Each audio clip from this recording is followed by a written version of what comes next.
The physician subsidiary entity is a physician alignment model that's sold as a kinder, gentler, freer alternative to direct hospital employment. But is it really kinder, gentler, or freer?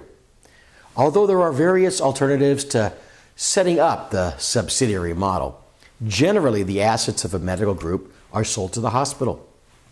Then either the physicians formerly engaged by the medical group remain as the employees of the group, which is now owned by a friendly physician, that is, a physician friendly to the hospital, or they become employees of a new professional corporation owned by that hospital-friendly physician. The notion is that although the hospital essentially owns the group's physicians, subject to rights retained by the hospital, control the group's board of directors. Purportedly, this provides the physicians with much greater autonomy, including determining how compensation is going to be allocated among them. But as all compensation to the group is either flowing directly from the hospital or is metered by it, query whether that control is real or illusory.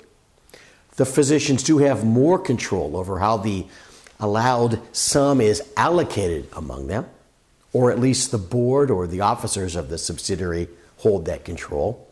But it's a fallacy that the subsidiary entity has any real existence beyond that. The upside has been completely capped.